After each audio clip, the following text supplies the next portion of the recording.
What up? It's on the sick one to sobriety. My name is Rob, and I'm an alcoholic and drug addict. Today, I want to talk about treason. This is one of the top 5 acts that I have ever committed against one of my homies. So let's get straight into it. So one of the homies came back from prison. They introduced me to him right there at the spot, and he was super cool dude. He knew my older brother, so naturally he had love for me as well too. And we hit it off good. You know what I mean? Every time he would come through, we'd chop it up nice. He turned out he had the plug to the plug to the plug, and so he was doing his damn thing. He would come through with all kinds of bundles of stuff, all kinds of bundles of cash, and he was doing it. He was doing it. You know what I mean? He had a sick ass SUV, and fucking. He used to. Honestly, it was cool because he used to bump some of our tracks. We had like 1 or 2 tracks that would bump. No, because I used to think I was a rapper and shit. Fucking. So he would bump our music, and it was cool. I thought it was cool that he would have fucking put us out there like that. You know what I mean? Because he was making his rounds. So he starts to like disappear a little bit, right? And then all of a sudden, I get a message on Facebook from this girl in Tijuana, and she starts asking me like, "Hey, have you seen this guy?" And I'm like, "Well, first of all, who are you?" You know what I mean? Like, but it's a girl, and she's decent looking, so I'm interested in the conversation, obviously. So she starts asking me like, "Have you seen this? Who? I haven't seen him. He's my boyfriend." And I was like, "Oh, he's your boyfriend?" I was like, "That's what's up. It's cool."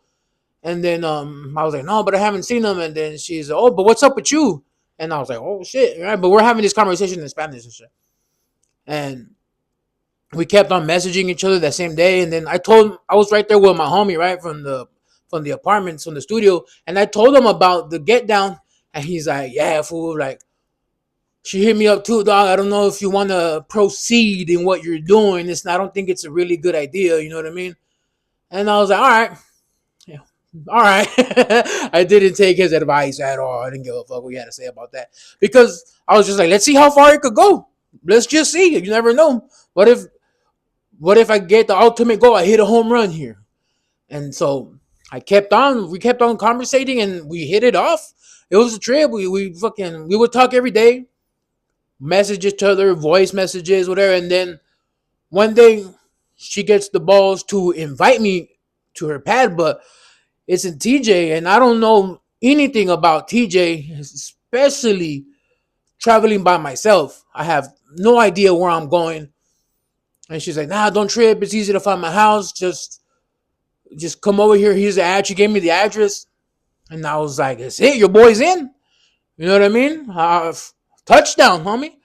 And I said, "Okay, cool. Y nos quedamos de ver un día." Y que me lanzo para Tijuana. I got myself some money.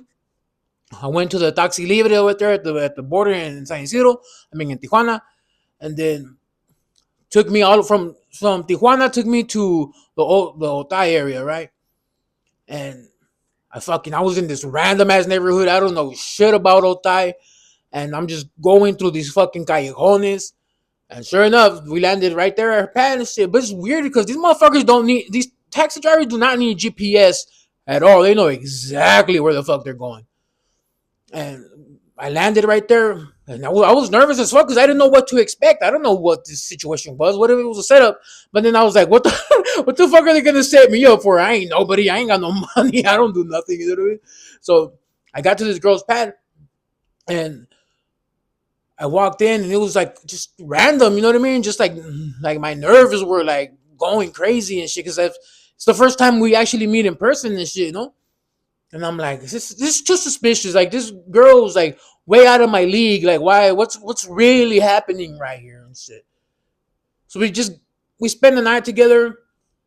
We just talking. We're smoking it up. And then she had a stripper pole in the room, and I was like, oh man. I was just hoping that like I could find a way for her to give me some type of fucking like show or something. You know what I mean? Maybe if we get smoked out enough. But no, it never happened. We hung out for a while. She fucking conned me into spending a little bit of my pesos on her because I'm smart. I turn my dollars into pesos. I turn my dollars into pesos to make it look like I have more money. Like if she doesn't know the fucking exchange rate or something. I don't know. I felt like a baller because I had like a big old stack of pesos like this and shit. And it was like fucking like $12 and some shit like that. And So we kicked it, and it was cool. We hit it off right. The most the most action I got was a hug and a kiss on the cheek, goodbye, right? But we hung out, and it did feel wrong, to be honest. Like I knew I was doing something wrong. I knew I was betraying some guy that I considered my friend at one time. You know what I mean? And I just knew it wasn't the right place for me to be. And once I left the house, it was like 10, 11 at night. It was scary as fuck because I had to walk from her pad through the alleys out to the main street to catch a taxi cab. And it was just a trip alone, doing just being out there, scared as fuck because I don't know what the get down is in TJ. I don't know what the hell I'm doing out there, who could possibly be out there. But luckily, I got back safe, right? So fast forward a few days, my homie shows back up, and he's like, "Hey, what's up, Rob?" Whatever. I was like, "Hey, he's like, actually, you're down to do me a paro. I needed some help moving some stuff." And I was just like, "Oh, here it goes." I was like, "This fool fucking found out, and he's gonna whack me. It's over. It all for messing with his timeline shit." But then I was like, "But nothing even happened. You know, nothing even happened." And he's like, "Let's roll." And then this is the time also where he took me on the mission from the morning, dog. I fucking was doing big things with him. He had me return some stuff that they came up on. We got gift cards, put some gas in his car.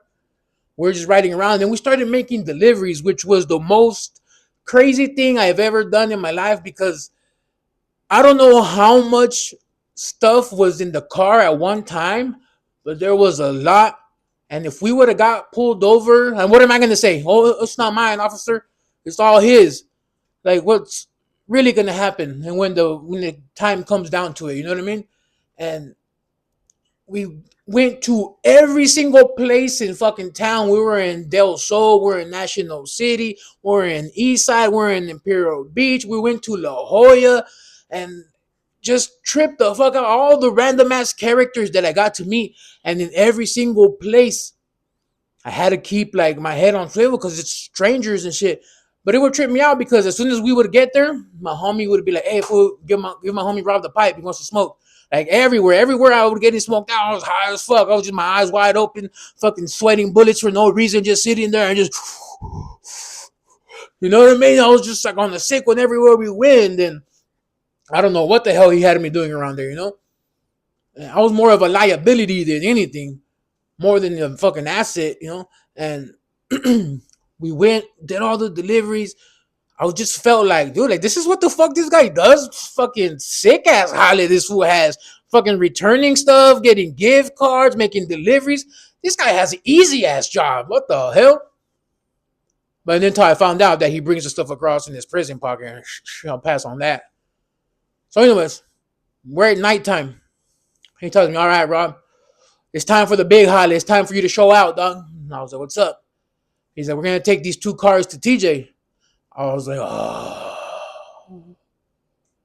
I was like, "No, I'm not going to TJ with this guy." He's like, I need a bottle, dog. And just everything started running through my mind. Like, oh man, this was, because you know, when you're tweaked out, you fucking take everything to the extreme. If I've known cases where people get stabbed and murdered for one guy tripping off of meth. You know what I mean? And so I was just in the zone where like this guy's fucking tripping. He's gonna get me. Ya valió verga. I'm not coming out of this one. Like I'm kissing my life goodbye. I was already saying my last Hail Marys and everything.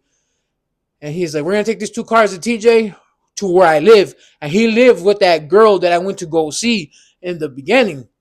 I was like, "Fuck, it's on, dog. It's on." And we drove over there. We crossed into TJ. Everything went smooth. We got to his fucking apartment. And why did I know exactly why did I know exactly where to walk to and shit? He looked at me like, "Did you know where you're going, big dog?" And I was like, "Yeah, I do." I was like, some fucked up shit. We got to the apartment. He didn't have keys, so he knocks, clack, clack, clack. The girl opens the door and is like super surprised to see both of us there. And she looked at me, and I looked at her. She looked at me, and she looked at him, and I looked at him, and I looked at her. And he's like, "Oh, yeah, yeah, almost more than the kiss." And he's like, oh, este es mi compa Rob, pero ya lo conoces, ¿verdad? And I was like, and I was just like, what the fuck does this fool know? You know, and did she tell him? Did the guy from the apartments tell him? Like, what's really going on? And she's like, no lo conozco, mucho gusto. Try to fucking play it off like we didn't know each other, and it was so fucking awkward.